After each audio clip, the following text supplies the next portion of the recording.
带这么多人来，看来是真的怕了。店主聪明过人，但还明白，知道的越多，就越危险。那你最好能真的杀了我，否则你和你背后之人，可就要等着。杀！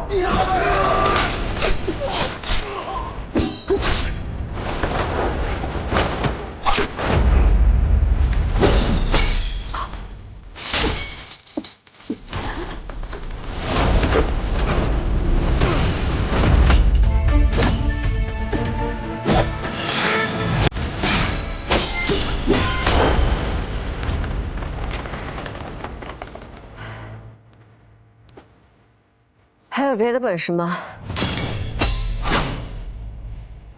没有的话，我就来杀你了。杀不了你，我们都没法活着回去的。我也不是一个人来的。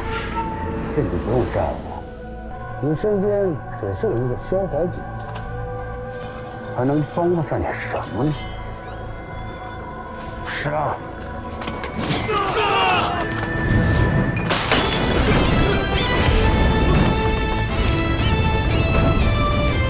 你来做什么5分钟有危险。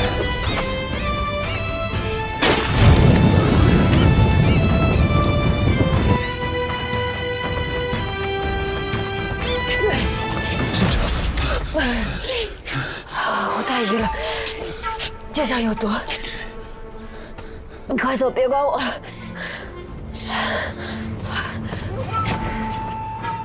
就在我身上也轻生一种的时候，你真的会没命的。无法，这是伤非我不可，这是本也没有什么。但你，我究竟呢？我伤口疼。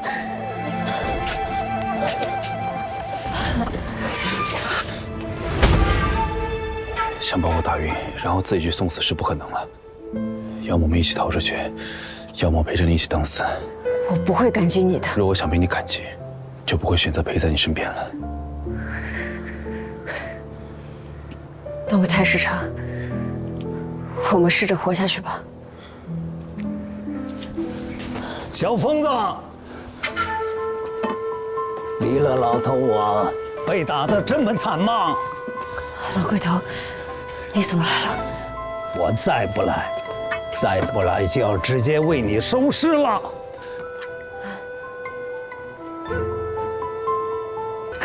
这帮孙子，看来是真想要你的命啊！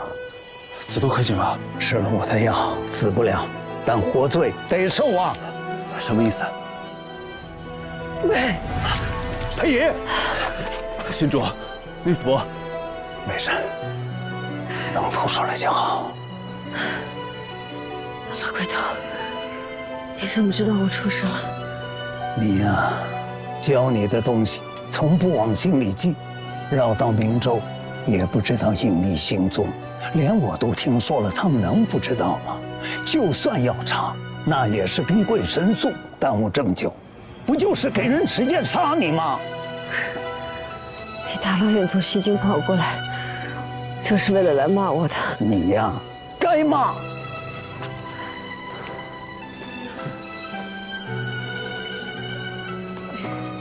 行了，这里交给我，县主就托付给你了。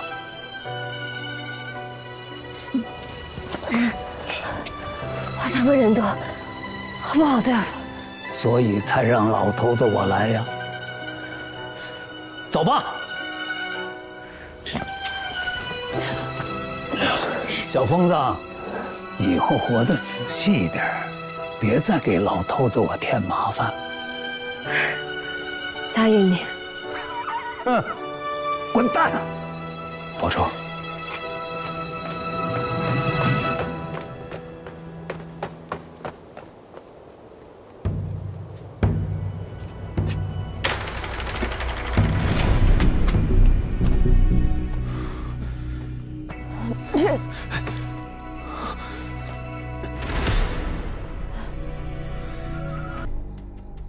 你应该早些下山的。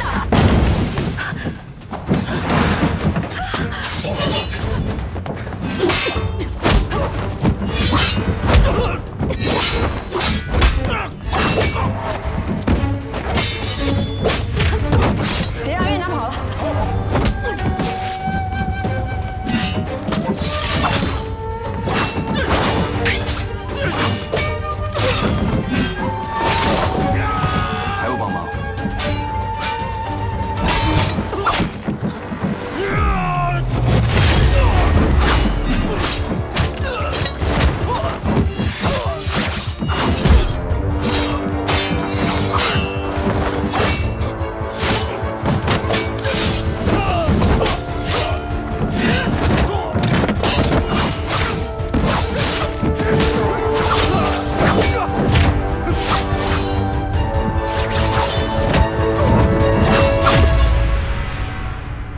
好身手。采访使苏匡远见过县主。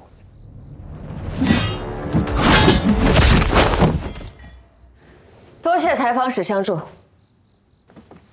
难道不应该多谢本太史丞算无一策，及时请得救兵？意料之中。县主，月娘应该是进了暗道，让她跑掉了。暗道出口在何处？山中暗道遍布，出口众多，四通八达，我也不清楚。暗道应有施工图。老萧跟了徐公3年多，徐公其实最信任的人就是他。老萧来后才开始修建暗道的。他人呢？徐公不见了后，老萧就一直在生祠祈祷。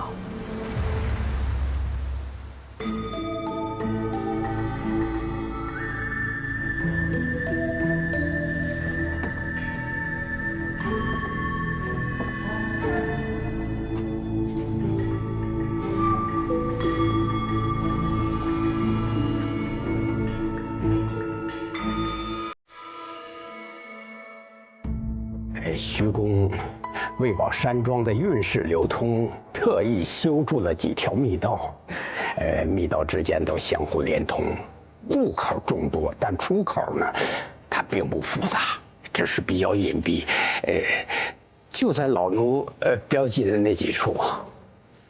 这密道出口大多严丝合缝，可否从外面打开？自然是可以打开的。金生水。此处出口靠近西边，附近必有汉白玉石，即是机关所在。其他出口亦然，只需按照五行相生的规律寻找便可。正如郎君所说，找到机关之后，右旋3圈，便能打开出口。孙头长，若有发现便发信号。追寻非你所长，小仙要去哪？这机关有趣，我去看看。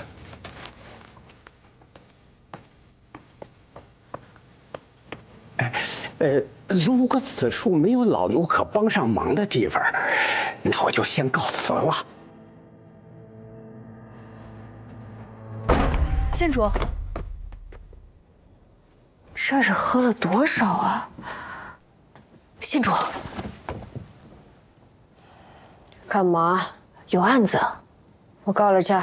大案，何王死在了户部侍郎府上，连着吏部侍郎和一众舞女死了10余人。那也轮不到我管，去找大理寺。去过现场的人说，何王有一道巨大的疤。韩笑不知那人身份，只是在拉车时看到那人手腕内侧有一块很大的疤。走。你这是把蔡世成怎么了？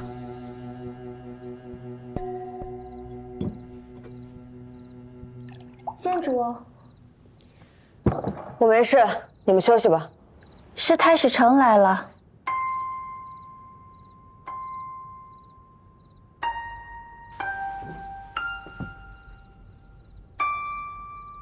进来坐。说完就走，不扰县主兴致。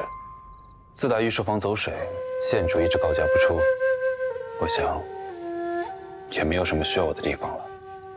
我打算把灵符归还圣上，也来跟县主说一声。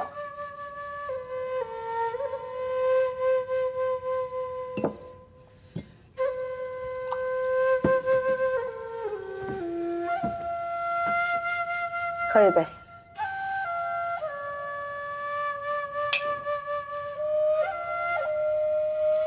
我昨日在西市见到碧柔了。她回西京了。对，但她看起来很奇怪。不想让你看到。是。她一直觉得对不起你。她是有良心的人，有良心的人就会活得很累。那你呢？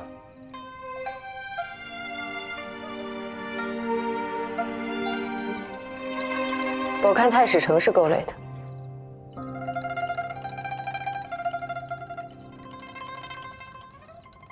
修红楼一事，你已经经历了，圣上应该也经历了。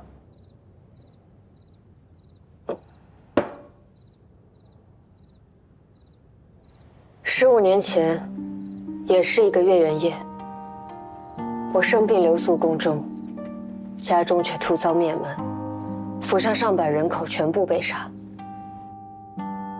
大理寺说他们尽力了，师傅说内业局尽力了，淑妃说圣上尽力了，可怎么才算尽力了呢？太史丞不必同情我，我只是想说，我没有尽力。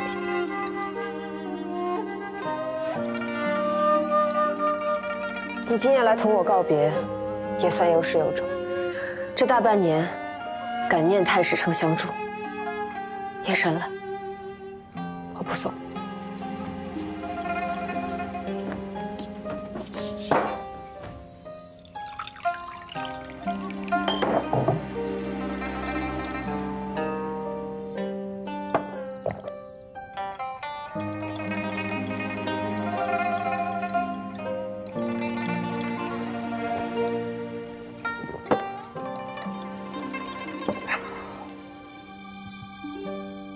县主，你可以说圣上是在袒护那些人，但圣上也确实是用按下真相的方式保下了你。或许在圣上那里，正义被伸张的方式不只有你认定的那一种。怎么说的像是我不懂事了？内司伯、五人、顾司职，还有我们都是和你一起的。跟我一起只能被拖累，你这灵符终究是要还回去的。县主还是信不过我。天下无不散之筵席。太史丞，我敬你。现在，县主可以信得过我了吧？我与吴灵符可以归还，愿与县主共进退。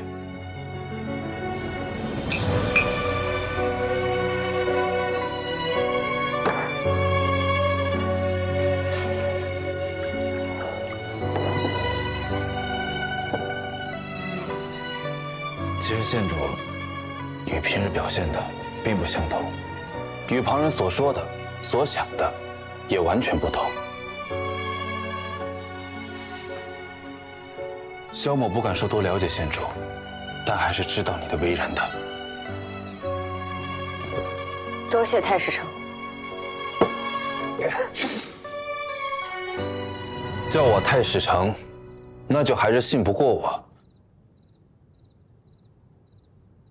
萧兄，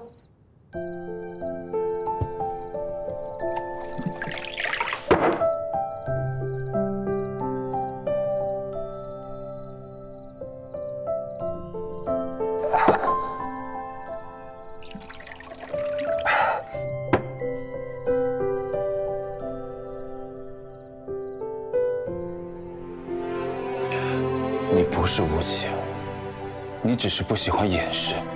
谁还没有不光彩、上不了台面的心思和故事呢？县主，你不隐藏你的小心思，更不显摆你的善良，这一点，我敬重你。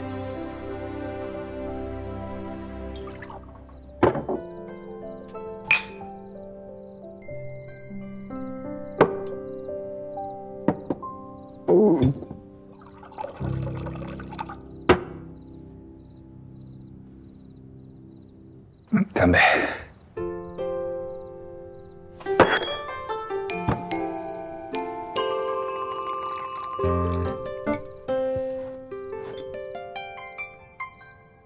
萧兄，你喝醉了。萧某确实喝多了，先告辞了。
居然用了交心诀，可怜的太史城啊，一定是跟你掏心掏肺。我也掏心掏肺了，你没心没肺。你这是给太史城骗成什么样了？太史城玲珑心性，能被我骗？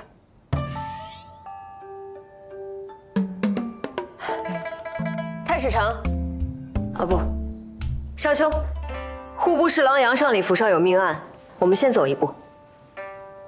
你收拾好了就来找我们。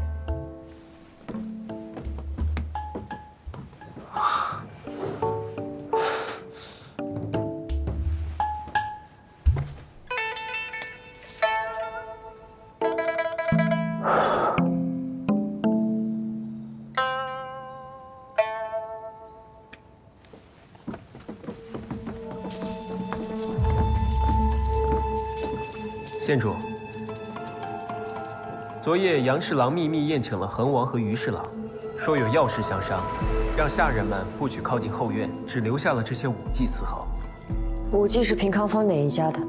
好像是家妓。家妓，能查到身份吗？脸变性中招，不知来历。他们的主家呢？这些姑娘有专人送过来，还有特别的暗号，对方什么来头，下人不知道，也不敢多问。死者嘴唇、指甲乌青，身体僵硬，应该是中毒。但是酒水、食物、熏香、蜡烛都已经查验过了，无毒。是。池中之水查过了吗？也查过了，不过很奇怪，水中有毒，但量很少。如果把这些人都毒死的话，得把这一池水喝光才行。也可能是他们中毒之后，凶手将剩余毒物倒入池中。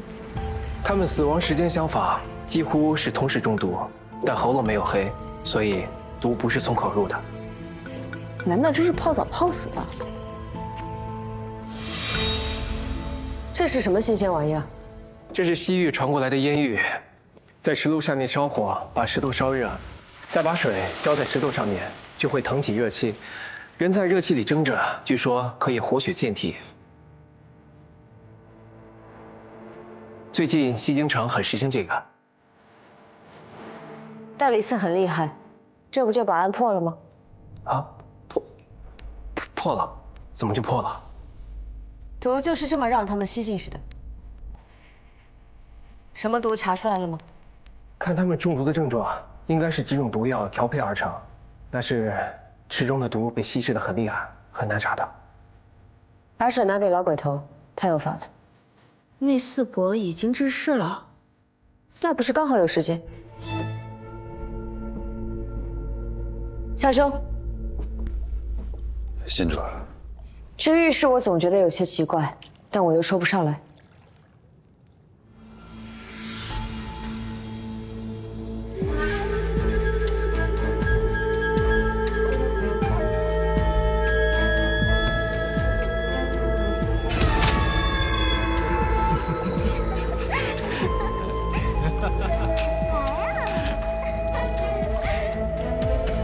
好酒。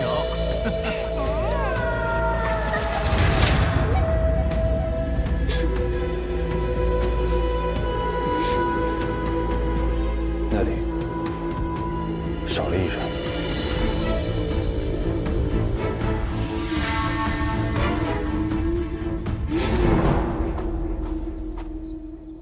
门房说，确实有一个男人是送那几个武技一起来的，后来又提前走了。他以为是送武技的下人，就没多留意。那人是凶手？不知，只是那人一定也中毒了。凶手借滚烫的石头，将毒散在空气中。最早在屋内的恒王、2位侍郎以及6位武技中毒最深，毒发最快。我们要找到这个人，因为最晚到浴室，所以中毒尚浅。但往外跑的过程中，还是有毒发表现。通往浴室大门的灯都倒了，应是那人踉跄出门撞翻的。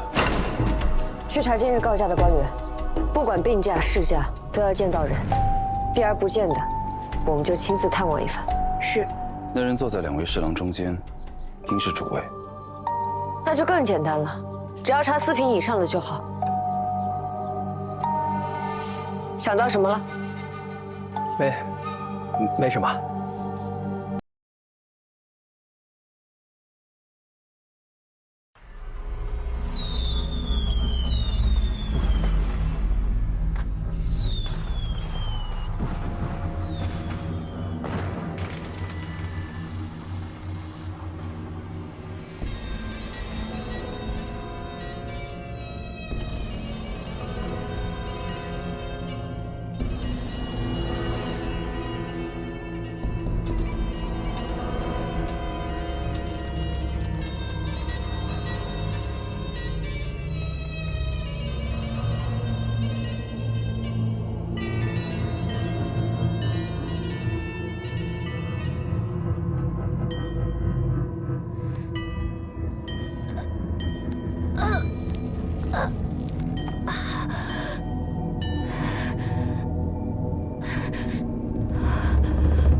儿什么情况？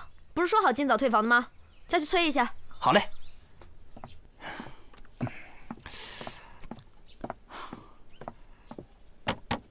客官，都快晌午了，您今儿还退房吗？客官，您在吗？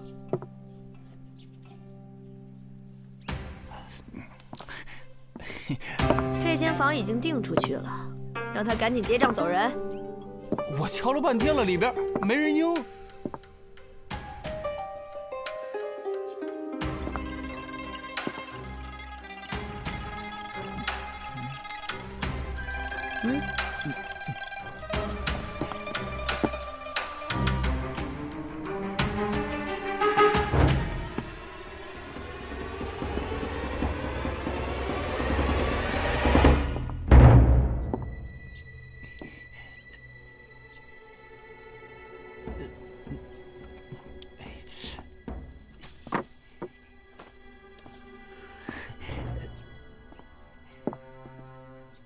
客官，客官，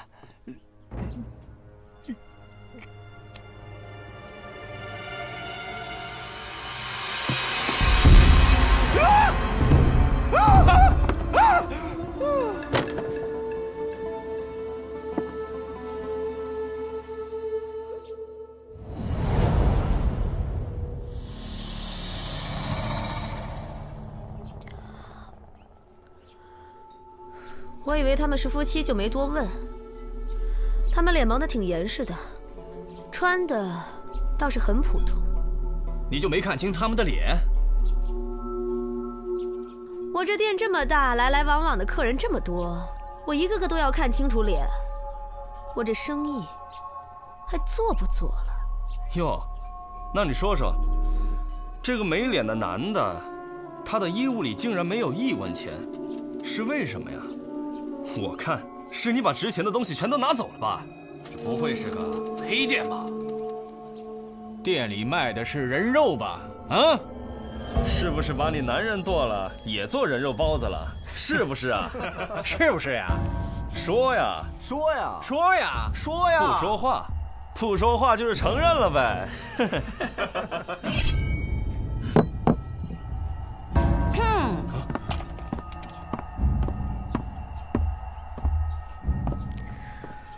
大理寺的案子何时轮到禁军插手了？啊？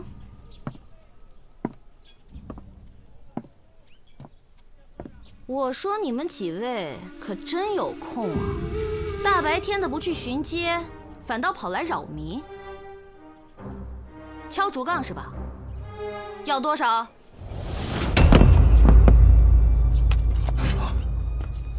要多少？有多少？怎么回事？这么多人，干嘛呢？得罪了，得罪了，走，走。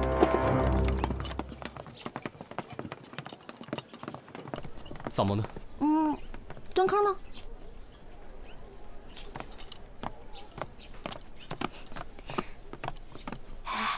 他们要再敢找事儿，马上通知我。好呀。萨摩，快跟我走！啊，快点！什么案子啊？三品大夫唐董里的独生女失踪了。失踪啊？对，希儿可是个杀人案，脸皮都被人给剥下来了。那个案子先验完尸再说。唐大夫私下委托我们，今天无论如何要把阿兰姑娘找到。阿兰，你们说的是阿兰吗？昨天晚上那个男人说的，就是阿兰。阿兰，昨天晚上，阿兰，一个蒙面男子过来敲门。阿兰，看打扮像个富家子弟。这房中的女子行迹也十分诡异。自打住进来，大门不出，二门不迈，不吃不喝的。昨天晚上我实在是好奇不过，就隔着门缝偷看，发现她正躲在屋子里化妆呢。脸色红肿，眼神凄怨，照镜子那个眼神啊，就像镜子里面是他的仇人一样，太瘆人了。直到昨晚，那蒙面的男人来找他，进屋以后，就再也没出来。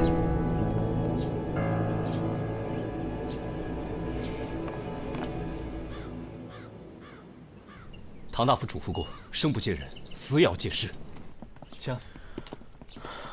既然阿兰2天前就已经失踪了，怎么现在才让人查？前2天唐家自己也在找人，他们不想张扬。要知道，跟阿兰定亲的可是文丽。嗯，文家公子啊？对啊。文家可是开过重臣，待会儿别乱说话啊。那天我们家来了点南国的鲜荔枝，我就说呀，让阿兰送去给文公尝尝，正好也看看他身体怎么样了。午时，他从文家出来，就此没有踏进这个家门。我让人查了，有人看见我们家的轿子从文家走了，再问就没有线索了。这唐姑娘的婚期是定在，本来说好是10天之后，文家传话说，文公的病啊快不行了，得有个红事冲冲喜，非要把喜宴提前。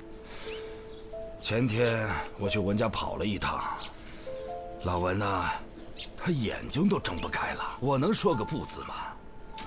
那唐家有什么仇人吗？您觉得的，可能的，会不会是人家复仇啊？我平素为人耿直，得罪了谁也不一定。我想会是贼人绑架，但他们抓走了阿兰，总得有个目的呀。不管是求财还是报复，那总会让我们知道啊。这都整整2天了，一点线索也没有。既然是婚前绑走了唐姑娘，那莫非是她的仰慕者？胡说！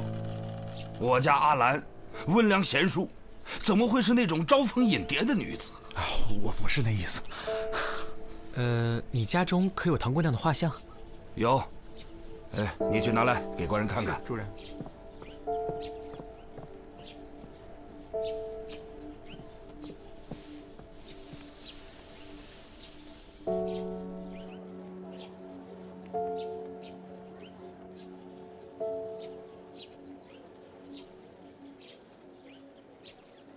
你看仔细，出事当晚，房中那女子是不是她？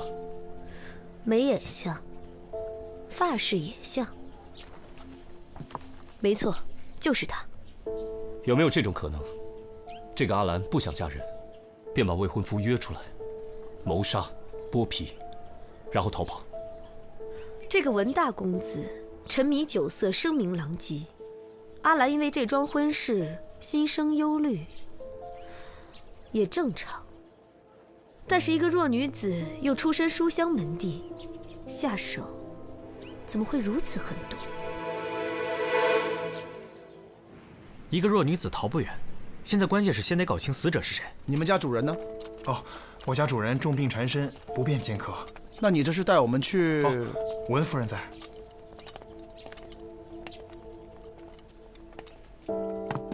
请。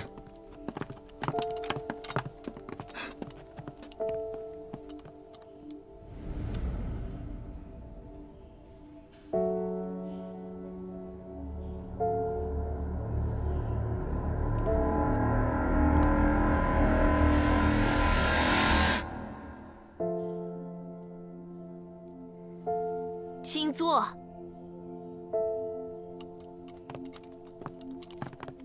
我家乡在你们大唐之西，你们可以叫我的本名而助理。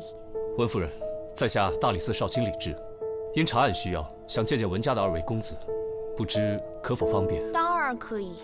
二公子正在跟下人发脾气，大公子长居登州，但是在半个月前他回了长安，就住在城东的别馆。您上一次见到大公子文丽是什么时候？大概3、4天前吧。怎么了？我们怀疑他有危险。有危险？他没事吧？别着急，我们现在就去别馆，去了给你带消息。你可知文丽身上有什么胎记吗？胎记？我不太清楚，因为他们俩是大夫人所生，我在文家待的时间也不长。你问这个干什么？我们在追查一具被剥了面皮的无名男尸。婚礼，他不可以有事，否则可怎么跟他爹交代啊？我爹的病治不好，你们谁都别想活！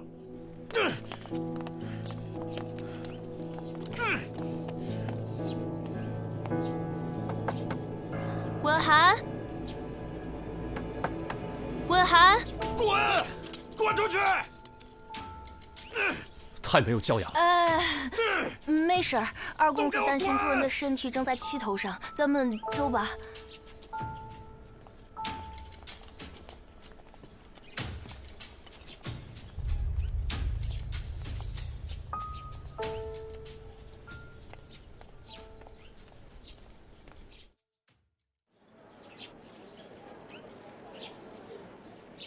文公子，文公子，文公子，文公子，文公子！实在不行，我就翻墙进去。请问，你找谁？请问文公子还在吗？在啊。那还活着吗？我活着呀。啊？没关系，我这还会点外家功夫的，所以谁想杀我还费点劲呢。我们白担心一场，一会儿让三炮回去给文夫人报个信。尔朱离，我们刚去过文家，他一直担心你，是吗？你那小弟脾气可够暴躁的呀。他自幼学医，为人宽厚，最近也不知怎么了，风性大发，他把贴身侍女啊都赶跑了。绿桃从小跟着他，忠心耿耿，任劳任怨。可惜呀，有一件事情我有点好奇，但是可能有些冒昧啊。你问吧。你为什么不回家住呢？毕竟文公身体不是太好，不是吗？说实话，我跟我父亲并不亲近。早些年少不经事，闯了不少祸，差点被我爹逐出家门。我4年前去邓州做事，取了功名才赶回长安。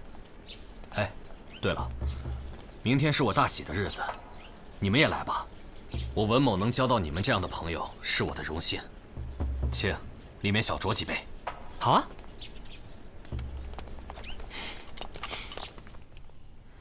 死者后脑有伤，疑似撞击或是钝物重击，死亡的原因呢比较常见。但是这种剥皮手法却是匪夷所思，精彩绝伦呐！你看，死者的脸上神经萎缩，血液凝固，双颊与颈部有麻药的残留，说明凶手在动手之前……哎，少来！说明凶手在动手之前，先用麻药敷脸，麻痹的神经再用冰敷，待血液迅速凝结之后，立马下刀，在血液恢复液态之前切下面皮，刀口整齐，脉络清晰，下刀稳准狠，技法如神，佩服啊，佩服！长安城能做这件事的有几人？闻所未闻。再想想，仔细的想想。如果你肯牺牲自己，让我做一次活体实验，说不定我可以。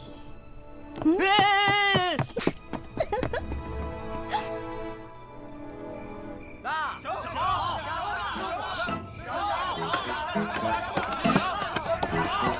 来定一组，开小。水里摸条鱼。快呀快呀快呀！摸条什么鱼？食儿特别足的鱼，手里拿了个偷来的钱袋，是条滑溜鱼。赵猫儿今天买酒阔气得很，还跟我东家打听哪儿脱手和田玉价高。滑溜鱼，滑溜得很，混坝子口那块地儿的。带我下水。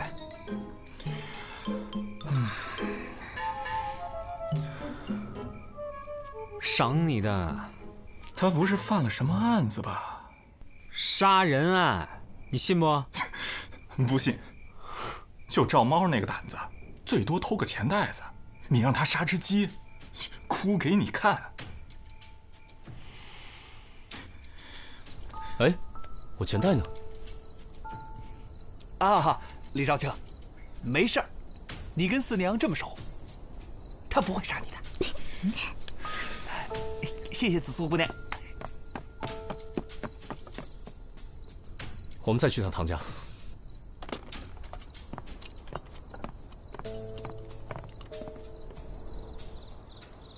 你坐下吧。是。我叫小云，跟小四一起陪着阿兰已经有8年了。可是小四那天和阿兰出去之后，也没再回来。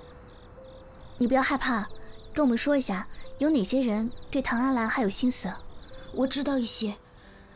和阿兰有婚约的是文家大公子，可是文家二公子也在追求阿兰。文涵。是。二公子给阿兰画过很多画，还买了香猫眼的发簪，都是让我带给阿兰的。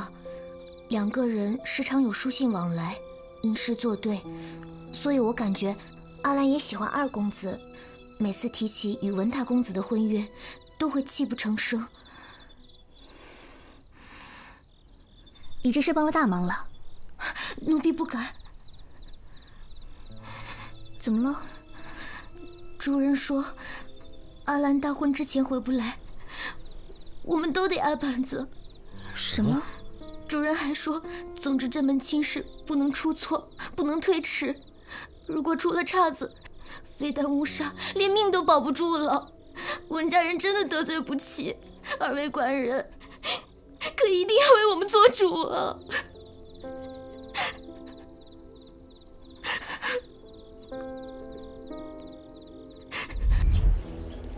好嘞，下一个。老板，这多少钱？我看看啊，看都不让看呀！我偷的吧？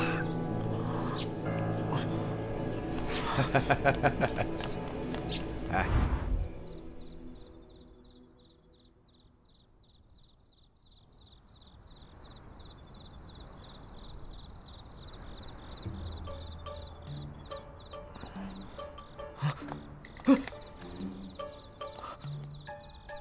赵猫儿，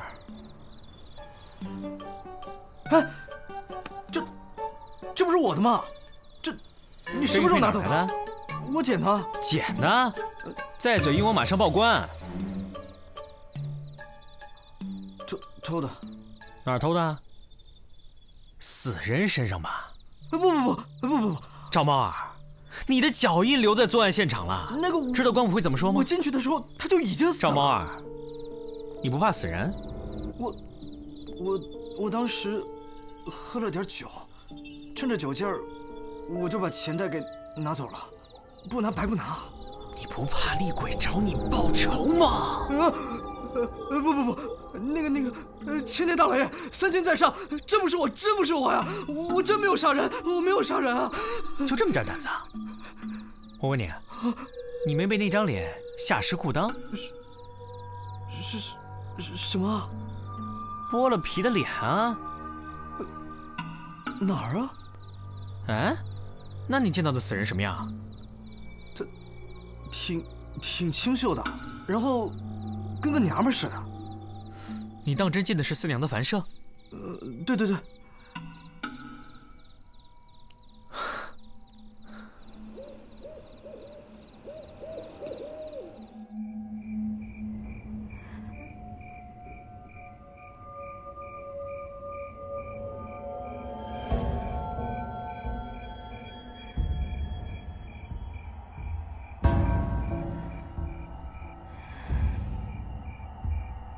明天就是大婚了，你就乖乖听话。事成之后，我自然不会亏待你的。主人，快开门啊！主人，半夜3更的叫什么呀？阿兰回来了。啊？阿兰回来了！快！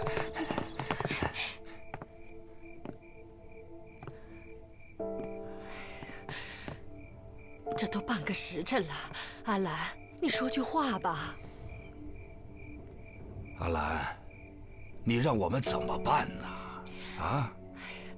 明天文家就来迎亲了，你这，不然咱们推一推吧。哎呀，人家那边得给文老冲冲喜，你说咱们这儿啊，能有什么理由呢？怎么能说推就推？你说咱们唐家的脸面何在呀？啊？阿兰呐，你明天能行吗？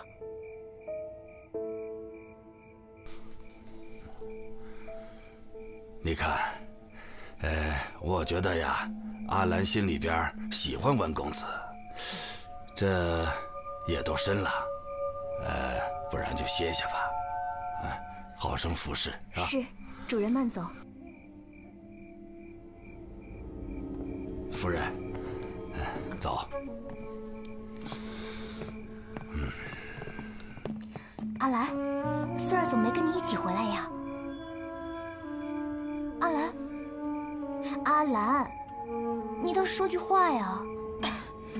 阿兰，你受风寒了，滚开！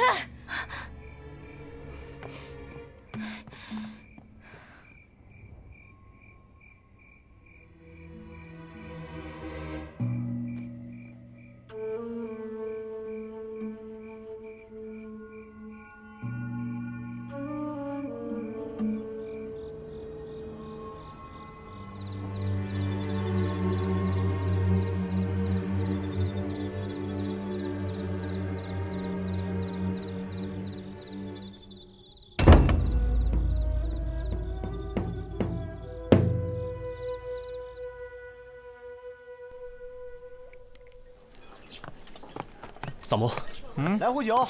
阿兰昨晚回家了，下午在文家摆婚宴，咱们去吗？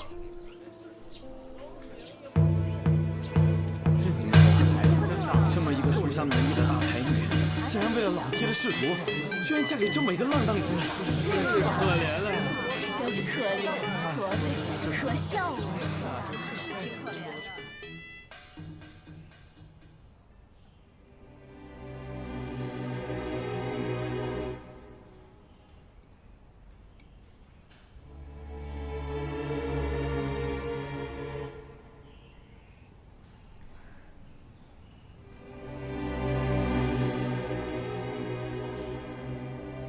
好热，怎么这么热啊？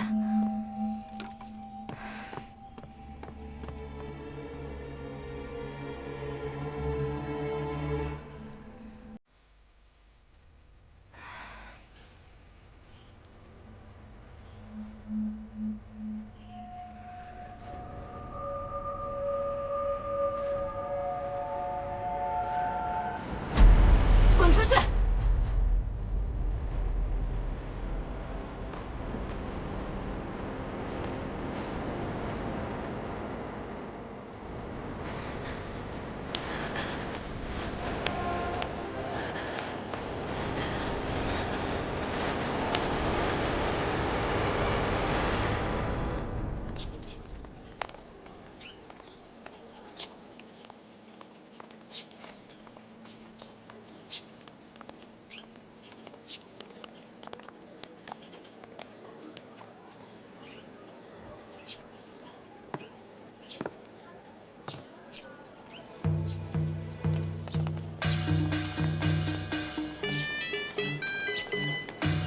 文家的实力，这婚礼的排场也太小了吧？是啊，就是。哎呀，听说啊，是为了给文公冲喜临时办的。是吗？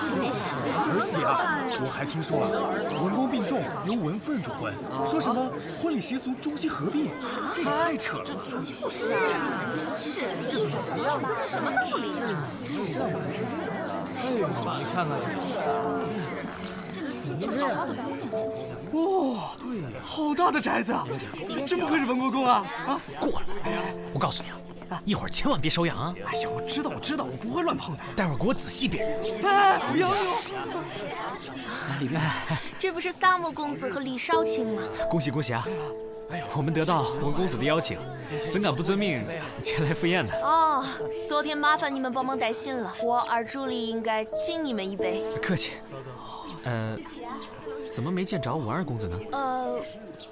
刚才在这儿，可能在前厅。你去那找他吧。啊，我们昨天来拜访他的时候他不在，所以我们去看看他吧。好，我们去找他。好。恭喜恭喜恭喜啊！恭喜啊！哎，李斌，等等我！欢迎新郎与新娘入场。下面，一拜天地。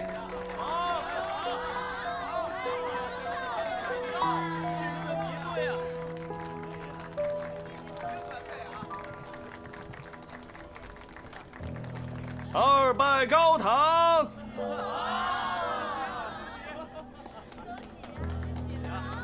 好，夫妻对拜。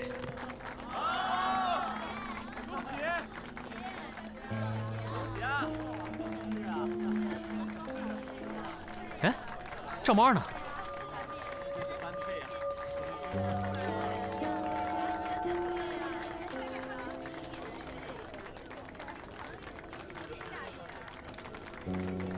送入洞房。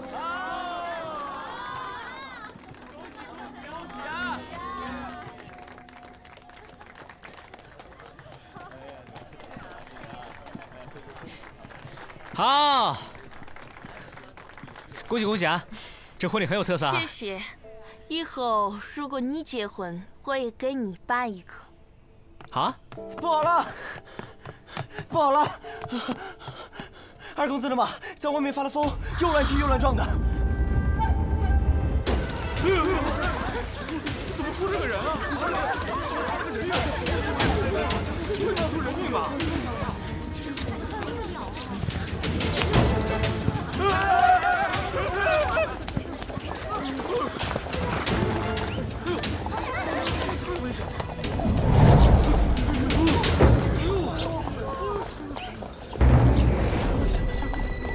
哎呦，好身手！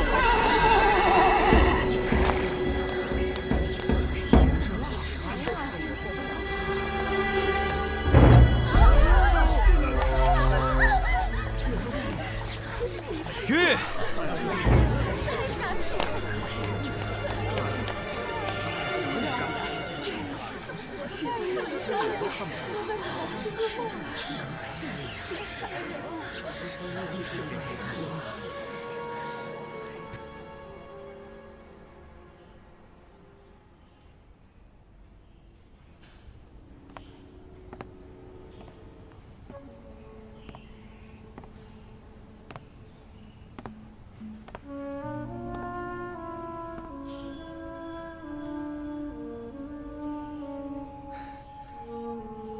阿兰，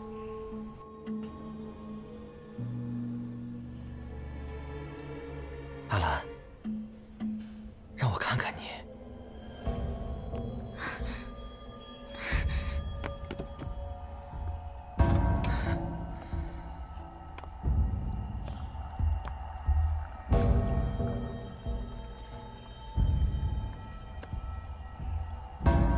别忙了，来我这儿。咱俩从小一起长大的，小时候啊，你总是追着我乱打乱闹。怎么现在你我成了夫妻，反倒害羞起来了？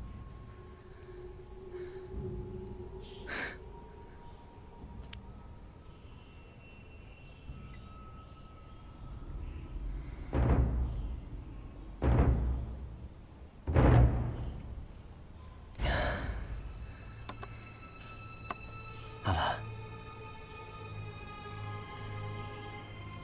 让我看看你。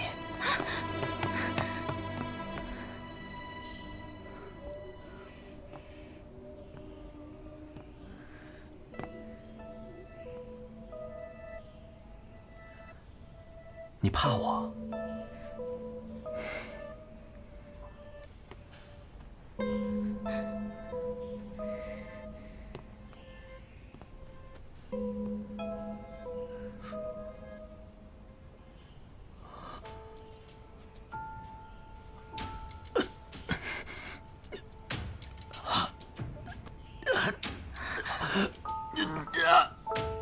这茶，你这查理有。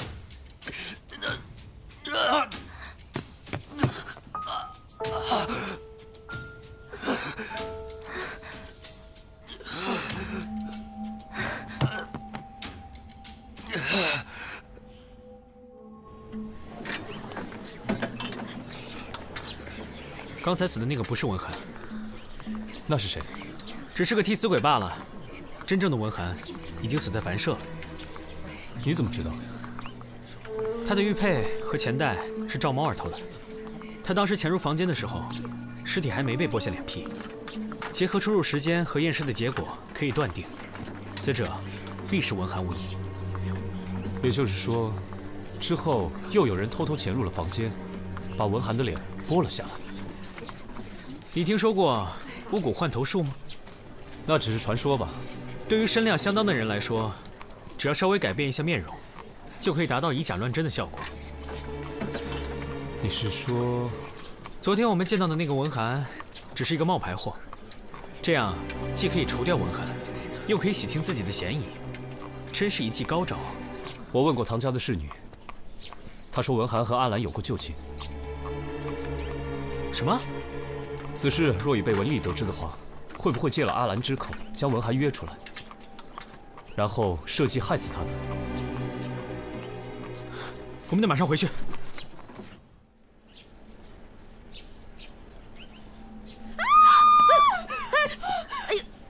行了行了，别叫了别叫了！你真的应该好好的感谢我，帮你把那块皮给你扯下来。那个什么西域的易容术，纯粹就是骗人的玩意儿。难道你没有发现你的脸已经开始溃烂了吗？再过几天啊，你就会感染而死。要不是我啊，及时的给你用药，说不定你还等不到那一天。你不知道自己中毒了？你喝的茶里面有生茄散。他说，只要我乖乖听话，他就放我自由。他为什么要对我下毒啊？他是谁？他是尔朱离，这场画皮大戏的幕后元凶。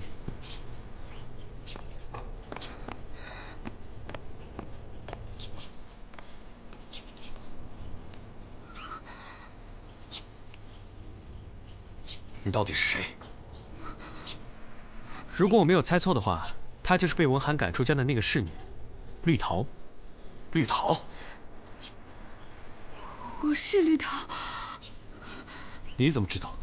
唐阿兰出身于书香门第，从小受过严格礼训，所以走路时肩部会略微后倾，脚掌拖地，因为她要适应过长的裙摆，长期形成了这种走路习惯。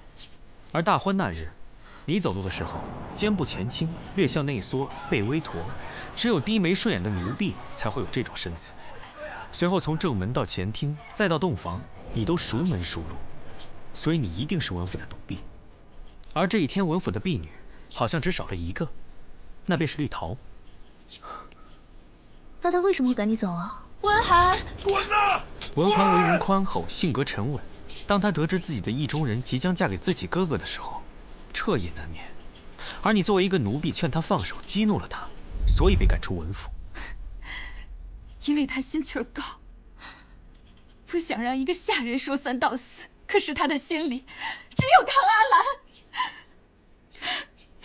可是我爱他呀，我只是不想让他受伤。我知道我配不上文公子，可我，哎，可我别哭了啊！再哭，你的脸就要烂掉了。而朱离正是利用了你对文涵之情，骗你说西域的易容术可以把你变成唐阿兰，从此你和文涵就远走高飞。原本是这么打算的，可是事情并没有我想的那么顺利。这你也相信啊？换脸之后，你约文涵在凡舍见面，打算私奔，可你没想到手术并没有成功，被他看出破绽，于是你痛下毒手，杀人灭口。那是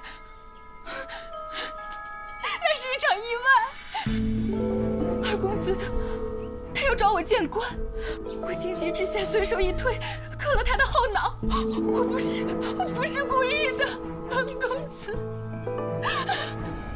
尔朱离剥下了唐阿兰的面皮换给你，随后再剥下文涵的面皮换给了唐阿兰失踪的书童，让他冒充文涵。所以之前我们看到的文涵其实就是那个书童，而朱离借书童掩人耳目之后，又伪装金马失控，杀出了灭口，高手。可是四儿怎么会答应夫人呢？应该是和你一样吧，对心仪之人，欲知却不可求。书童暗恋小姐，丫鬟暗恋公子，为这点事就杀人，什么世道？夫人，他现在在哪儿？已经抓住了。多亏了赵猫儿。好。夫妻对拜。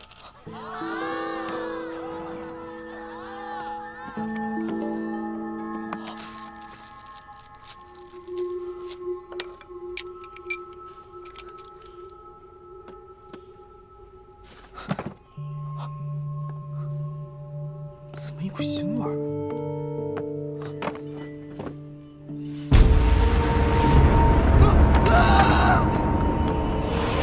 那应该是唐阿兰的尸体。我有罪，可是夫人说她会帮我收拾残局的。你傻呀，他是在利用你，他还想杀你灭口呢。这二朱离杀了3个人，到底想干什么？文公子，哎，文公子，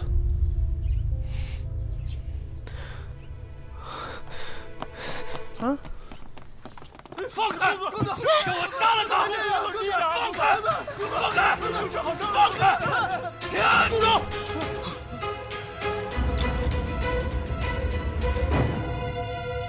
让他杀！我尔朱离不能跟心爱的人长相厮守，如果能死在他的手里，也是很好的。啊！文丽，你敢承认吗？你说话呀！4年前，你爹发现了咱们2个人的事儿，我求你把我带走，我跪下来求你，但是你走了，一句话都没有留下来。好不容易等到你回来，你居然说你爱上唐阿兰。文丽，你看着我，你爱他吗？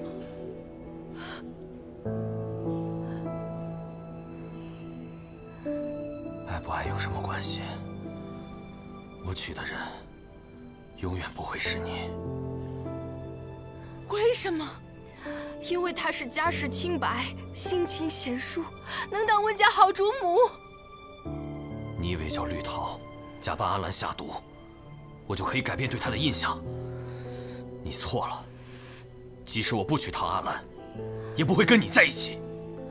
但是他们不懂你，只有我最懂你。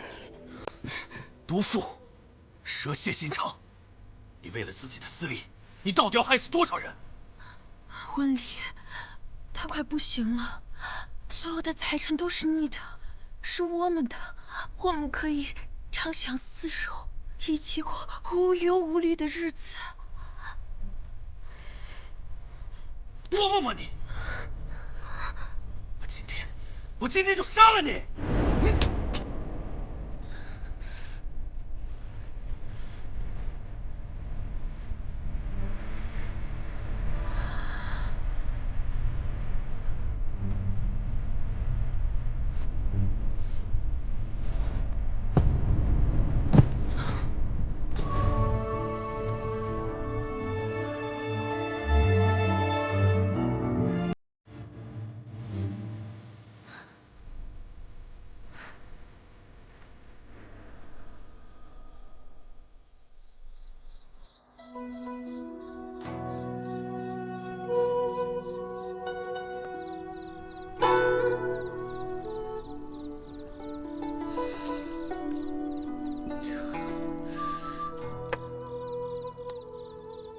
一个女人，为了跟自己心爱的人在一起，竟然杀了那么多人，这不合理呀！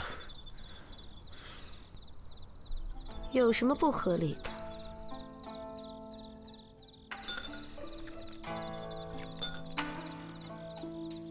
男人如果喜欢她，自然会带她走。可是不喜欢，他杀那么多人，有什么用？真是脑子进水了。如果我喜欢一个人，那个人又不肯就范，你打算怎样？还能怎么样？用我的诚意打动他，用我的爱心柔化他，用我的弯刀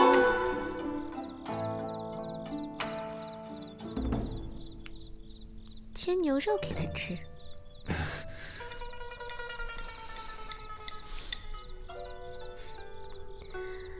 的确，我娘说的没错，女人心海底针，越美的女人心眼就越坏。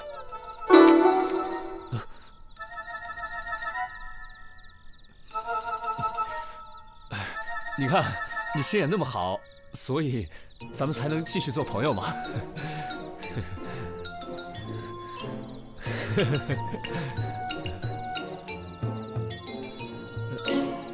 哎，你去哪儿啊？疗伤。疗伤？哎，你哪伤了？有伤没事啊？用不用双叶来？哎。